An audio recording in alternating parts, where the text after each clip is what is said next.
three things that is a destroyers. Three things will destroy, meaning destroy my good deeds, destroy my relationship with Allah.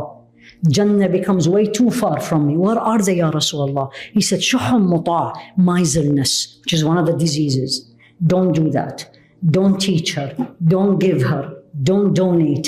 I hear it and I follow it. And hawan muttaba', my inclination. I like it. I love it. Everyone else is doing it. What is wrong with it? And the third one, when somebody, i'jabul mar'i bi nafsi, I praise myself. I think I'm the best. And I get very upset, especially this is for the youth here, when they don't praise me and praise my friend. And Allah now putting you on the test. When someone praises somebody and they don't praise you, you know what should you say?